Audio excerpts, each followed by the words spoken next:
We still have plenty of time to prepare. Nothing out there right now that we're worried about. Peak of the season isn't until September 10th, so it is a long way away from when we really start to see the activity. And we could see some activity in the Gulf early next week. Now, right now, we're really not anticipating any direct impacts to us.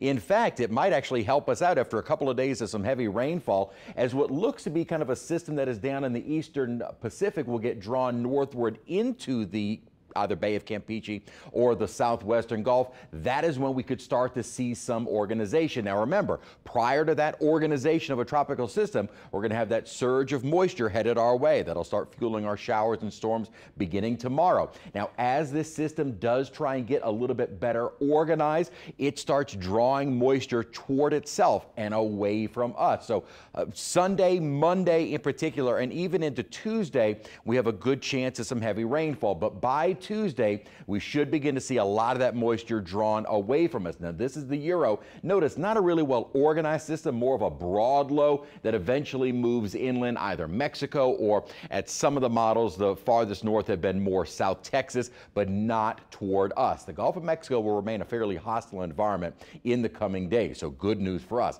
It was a hot one today at 97 degrees, yet again tying a record. Only moisture we were able to squeeze out in terms of anything was some cloud cover. No rain on radar. We're going to stay dry again tonight, but that will start changing during the day tomorrow. We're currently at 94 degrees with a bit of a breeze out of the east-southeast, so at least there's a little mixing of the atmosphere. And that high pressure has done a couple of things. One, it sent our temperatures mid and upper 90s, but it also brought in some slightly drier air, dew point 60s, lower 70s.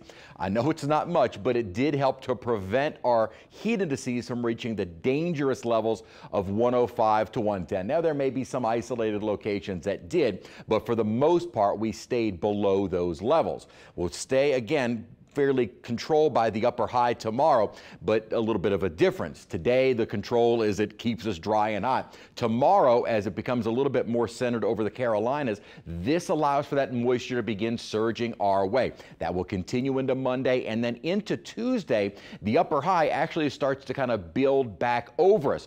That, coupled with the developing tropical system, begins shoving that moisture away from us. And after a couple of days of some potentially heavy rainfall, we'll need a period to dry out. The drier period looks like it'll take us right into Thursday. Then both the GFS and the Euro are picking up on a little wave that's kind of embedded within the flow of the upper high.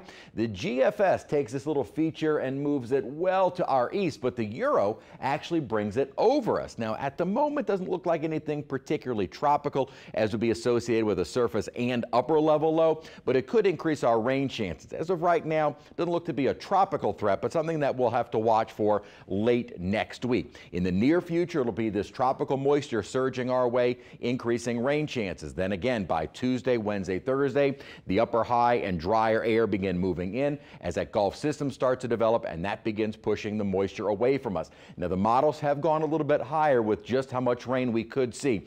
Anywhere from 3+ inches of rain on the North Shore, 4 to 5 inches of rainfall south of the lake, river parishes. Down the bayou could even see 6 to 7.